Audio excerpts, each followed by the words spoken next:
So but as someone that's in tech and you work with all these tech people, where could you possibly see this? I know you're talking about blockchain contracts and all that, which is really fascinating too. That can revolutionize real estate, medical records, all that other stuff. But where could you possibly see this go? I'm going to give you like what I thought. Here's a humanitarian use case that I saw with blockchain. I thought was fascinating. I was at a conference and I'm looking at all kinds of stuff, right? You're looking at somebody who's, there's startups, like I tell people, you in LA, and there's an actor in LA. In Chicago now, it's like you go and your waiter's an entrepreneur. Like it's just like everybody's an entrepreneur. He's got their startup idea. So I'm at this conference and I see this guy. I think I was in New Orleans for this, I think. And he's like, hey, let's say that you're in a war-torn country in I'm not going to pick on a certain continent, a country, and it's there's a civil war there, and you lose your home, and you lose all your documents, and you lose everything, and you go to the border, and you're like, hey, I'd like to get out of here. And you're trying to get to the U.S., let's just say. And the U.S. is like, well, we don't know if you're one of the good guys or the bad guys. And you're like, yeah, but I'm just Bob, and I owned a bakery, and I don't have a criminal record, and I'm me. And they're like, yeah, but you could be Jeff, who has been committing genocide and death to America. So we don't know which one you are. And you're like, well, I don't have any of my. I don't have anything because I don't have anything. Now, let's punt the privacy concerns here because I think that this is where it gets complicated. But wouldn't it be amazing if you just put your fingerprint and then on the blockchain, you're on there and they go, oh, no, that's Bob. He's good.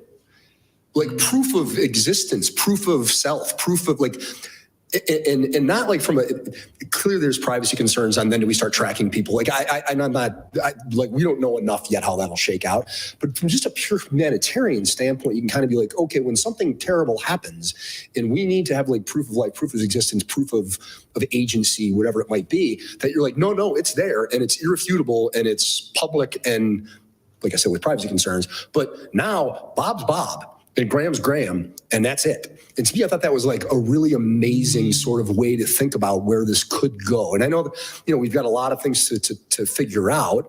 And when people, I'll say this and then I'll stop talking. When people start to be like, yeah, but then what about the privacy concerns? And what about this? And like, Bitcoin's bad because of that. I'm like, that's not, blockchain is not the problem there. Bitcoin's not, that's just a problem. Well, you and I are talking about this too. Like when people say, well, Bitcoin's been used for criminal activity and the US dollar never been used for crime. Yeah. And you know what? Used to be carrots used to be traded or tulips or cacao. In Latin America, it was cacao. Exactly. Cacao whatever it is, whatever has value that can be traded for, child pornography, human trafficking, drugs is going to be used to trade for those things. And actually, there's great evidence. It was, what was it, a year or two ago, when there was the hack. They hacked a pipeline or something like that. Yeah.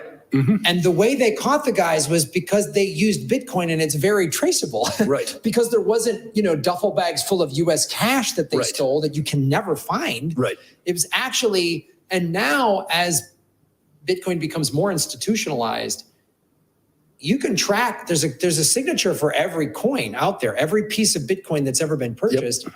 So unless you mined it, and then you send it wallet to wallet, okay, great. But most people have to go onto an on-ramp to some sort of financial institution to convert it to some type of fiat or something, or even like you have to, even if you're in a circular economy, which El Salvador's adoption is like, it's not even close to 100%. It depends on the city or whatever part of the country. But I know people here working in now, there's like a Bitcoin economy here. I know people that are working for companies, not just some restaurant owner, and they're getting paid in Bitcoin and they're renting their house in Bitcoin. Mm-hmm. You can pay your electric bill in Bitcoin here and all that stuff. And they're like, most of them are like almost out of the fiat system. They're sort of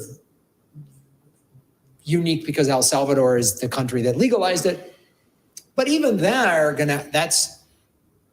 they paid their gas bill. They paid their taxes in Bitcoin to the El Salvadorian government, so that's tracked. So that's the thing of like, it isn't this thing that's just used for criminals. No, like, not at all.